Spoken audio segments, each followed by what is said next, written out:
थोड़ा सुस्त हो गए हैं वृंदावन में, तो थोड़ा जोर से राधे राधे बोलिए भाई। जब तक राधे राधे जोर से नहीं बोलेंगे राधे राधे राधे, थोड़ा सुस्ती कभी दूर होगी आप जब राधे राधे जोर से बोलेंगे।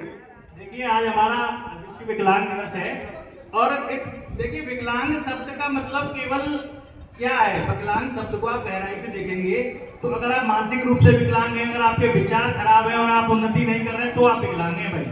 अगर आपने अपने अंदर विचारों में ठान लिया कि भाई हमें ये चीज करनी है, हमें अपना रोजगार चलाना है तो चलाना है, मेहनत करनी पड़ेगी। लेकिन केवल हमको लोग जो कहते हैं, देखिए हमें दया की और सहारे की इनकी जरूरत नहीं है, हमें जरूरत है रोजगार की, शिक्षा की।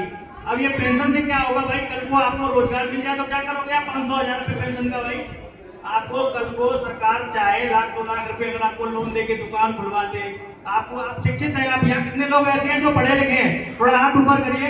या अच्छा, जो पढ़े लिखे हैं उनमें से कितने रोजगार मतलब नौकरी कर रहे हैं, प्राइवेट या सरकारी? बताइए, कुछ ही लोग कर रहे हैं। बताइए क्या कारण है भाई? हम इतने पढ़े लिखे भी हैं, शिक्षित हैं, तो हमें रोजगार क्यों नहीं सरकार दे रही है? कारण क्या है? कारण सबसे बड़ा ये है कि उनको चाहिए वोट बैंक। कोई भी सरकार आई गई, वो विकलांगों पर ध्यान क्यों नहीं देते? उनको लगता है यार विकलांग क्या है, हमको वोट क्यों देते हैं? चक्कर क्या है? उनको संगठन हमारा दिखता नहीं है।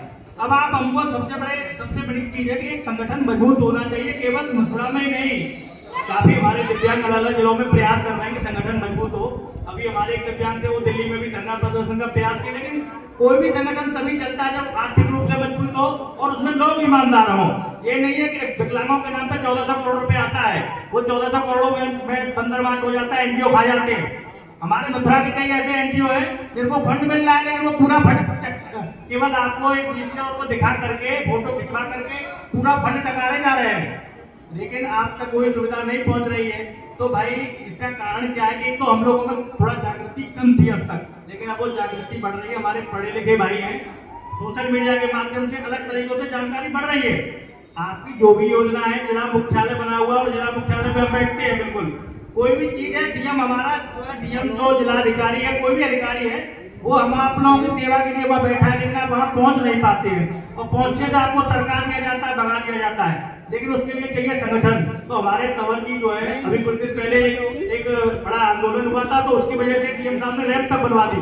वहाँ रैंप भी रही थी, लेकिन जब तक कोई आप संघर्ष प्रयास नहीं करेंगे तो कोई चीज जो है आपको जो है आसानी से नहीं मिलेगी। प्रयास करना पड़ेगा आपको कोई भी काम करने के लिए। तो बस अपने विचारों में ये रखिए, कोई क्या कह रहा है, हमारे हमको डिमोरलाइज किया जाता है कि आप विकलांग हो, आप तो केवल सहारे के पात्र हो, तो आपके विचारों को डिमोरलाइज कर दिया जाता है। केवल ये शब्द कहेंगे कि आप तो विकलांग हो, आप क्या करोगे? लेकिन आपके मन की शक्ति बड़ी होनी चाहिए। विकलांगता आपके लिए कोई मायने नहीं रखती है। मैं आपको बता दूं, अमेरिका के रूजवेल्ट थे, वो 4 बार राष्ट्रपति रहे, और भी ऐसे दिव्यांग हैं, और स्टीफन हॉकिंस थे, वो 100% दिव्यांग थे, उन्होंने इतने बड़े साइंटिस्ट थे, उनका नाम है। लेकिन प्रयास करना पड़ता है, मेहनत करनी पड़ती है, और उसके लिए जो है आप मेहनत करिए सब लोग। और हम यहाँ पे इतना स्ट्रगल करके हम वकील बने, लेकिन हमने स्ट्रगल किया लाइफ में। सरकार ने हमको जो है कोई सहयोग नहीं दिया, केवल नाम के लिए 4% आरक्षण जरूर है, लेकिन उस आरक्षण में आप देखिएगा विकलांगों की जो कैटेगरी है वो एससी से ऊपर जाती है। उसके बाद जो है सबसे बड़ा, मैं आपको एक लास्ट में बस केवल एक ही चीज कहना चाहूंगा, तो प्रयास करिए कि जगह जगह देखो, कहीं 400 पेंशन है, कहूँ 1000 है, कहूँ 500, कहीं दिल्ली में 5000 है। हर जगह बीजेपी की सरकार है, समानता क्यों नहीं ला रही है? बाकी आप बात करते हो समानता की, तो हर जगह समान इक्वल करिए। ये क्या मतलब है कि आप कहीं 1500 दे रहे हैं, कहीं 1000 दे रहे हैं, कहीं 5000 दे रहे हैं? अरे सब जगह विकलांगों को दीजिए। बाकी ये विधायकों को पेंशन मिलती है, सांसदों को पेंशन मिलती है, ये 50-50 हजार रुपए पेंशन ले रहे हैं, क्या आप लोग 1000 रुपए की पेंशन में अपना जीवन यापन कर सकते हैं? लेकिन सरकार कभी नहीं सोचेगी हम लोगों के बारे में। क्यों नहीं सोचेगी? उसका सबसे बड़ा कारण यह है कि वो हमको वोटर नहीं मानती है। तो आप लोगों, जो भी लोग हैं, अब वोट बन रहे हैं, इस समय वोट बनाए जा रहे हैं, SIR की प्रक्रिया चल रही है।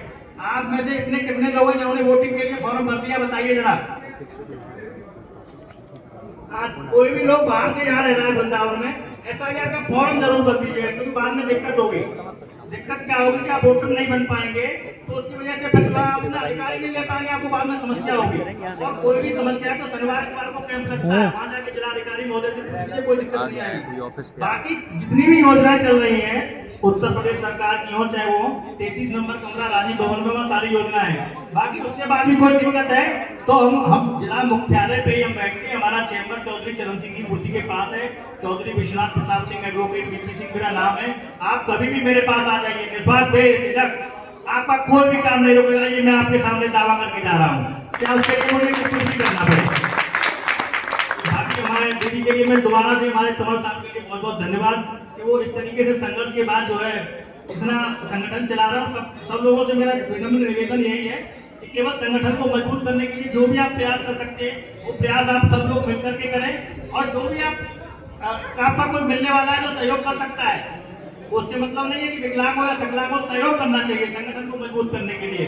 बाकी मैं जो संगठन है उसे भी निवेदन करूंगा कि पूरी पारदर्शिता और ईमानदारी के साथ आप आगे बढ़िए, तो आप एक राष्ट्रीय लेवल पे क्या विश्व लेवल पे भी पहुंच जाएंगे। लेकिन नियत और हरकत साफ होनी चाहिए, मेन चीज ये है। एक बात है, तारीफ करनी पड़ेगी हमारे बीपी सिंह भाई साहब एडवोकेट तो हैं ही, साथ में इनकी मतलब सीमा जो है ना बोलने की वो बहुत ज्यादा है। ये बोल सकते हैं सारा दिन दिव्यांगों पर। देखिए अब ज्यादा देखिए हमें पता है भी बोल सकते हैं। हम अपना कर्तव्य देखिए थोड़ा सा वहाँ भी काम करके आए अपने कोर्ट में, क्योंकि वो हमारा कर्तव्य हमारा कर्म है, उसको हमें ईमानदारी से करना चाहिए। और आप लोगों को भी करना चाहिए। जो भी आपका कोई भी काम ऐसा है जो आप कर रहे हो उसको बड़ी मेहनत से करिए, ईमानदारी से करिए, लगन से करिए, उसके बाद आपको सफलता निश्चित मिलेगी, ये मैं गारंटी दे रहा हूँ। लेकिन अपने अंदर नेगेटिव विचार मत लाइए, कह रहे यार हम तो विकलांग हैं, हम कुछ नहीं कर पाएंगे। जब आप ये सोच लोगे तो कुछ नहीं कर पाओगे। आप सारी चीजें ये साइकोलॉजी से चलती है। साइकोलॉजी में आप जो चीज सेट कर दोगे आपका रेट वही मिलेगा, ये निश्चित है। बाकी आपसे बस केवल हमारा इतना सा ही निवेदन है कि आप बिल्कुल सक्षम बनिए। अधिकार तो आप छीन लेंगे, लेकिन उसके लिए हमें सक्षम बनना पड़ेगा। अब दिल्ली हमको जाना है, हमारे पास साधन नहीं है, वहाँ व्यवस्था नहीं है, तो कैसे दिल्ली में धरना प्रदर्शन करेंगे। जब हम लोग सशक्त होंगे तो पूरी तरह से पूरा मजबूत संगठन बनेगा। सरकार भी जानेगी क्या है, इनके पास संगठित वोट है, तो सरकार